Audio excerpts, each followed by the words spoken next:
lot of people, I think, overestimate how strong their grip is. And I think there's a lot of folks that don't really realize what having a stronger grip can do for you. So I really want to challenge you guys and girls to do some sort of weighted carries with your hands. Hold the weights in your hands. Things like pull-ups are a good challenge and stuff like that too. The amount of benefit you get from a weighted carry of any kind, even something like put on a weight vest, is huge. And it's very simple because it just involves usually walking. Now, I'm talking about grip though too, so you want to carry something in our hands. Kettlebells, dumbbells. I want you to think about who are the people that you know, who are the people in your life right now that you know that don't possess the ability to do what I'm suggesting. Grabbing two water bottles and walking 20 feet and then walking 20 feet back and doing a couple sets of it. You know, who do you know? Who do you got in your family, or who's a friend of yours that, you know, almost everyone possesses the ability to do that is the point, right? I realize there's some exceptions to the rule, but like for the most part, most of us are lucky enough to have two fully functional legs, some functional arms, and a good heart that keeps beating every single day for us. Why not utilize that to our advantage and figure out ways to get more people into fitness? I would like to see more people gravitate towards this kind of stuff. I'd like to see more people training, more people exercising. For me personally, I could totally understand the food side of things. When people are like, man, my diet's a mess, I can say amen to that almost, you know? If you've already tasted a lot of the really good foods that are out there, it's tough, man. It'd be very difficult to not feel like you're shackled to that, not feel like you're chained to those foods that are out there. But when it comes to getting in some exercise,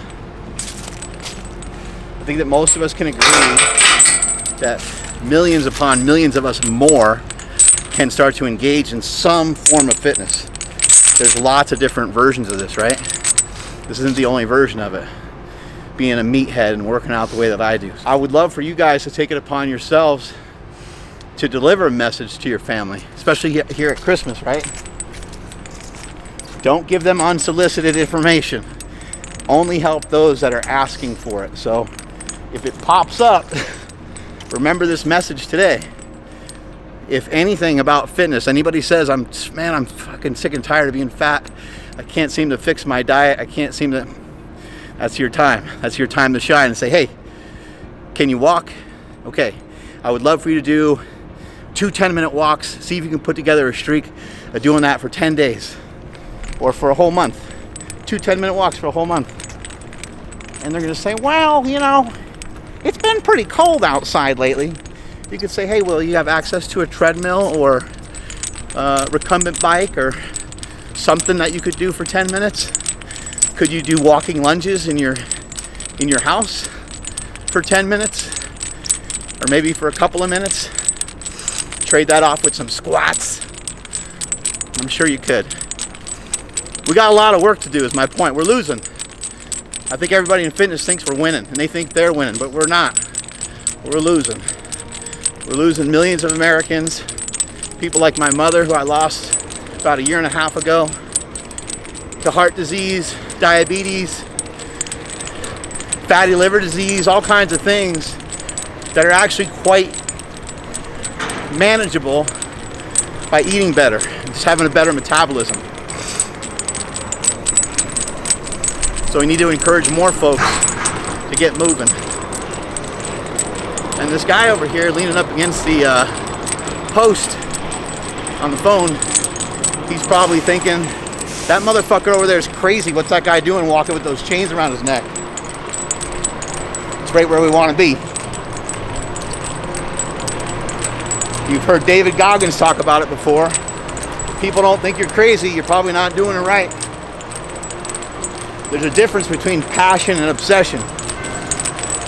When you're passionate, everyone's like, hey, that's great. I'm so proud of you. That's awesome that you play the guitar. But when you're fucking obsessed with it, and it controls just about everything that you do, and makes all the decisions in your life for you, and that's when people go, oh, I don't know about that. Oh, he said he wants to bench 900.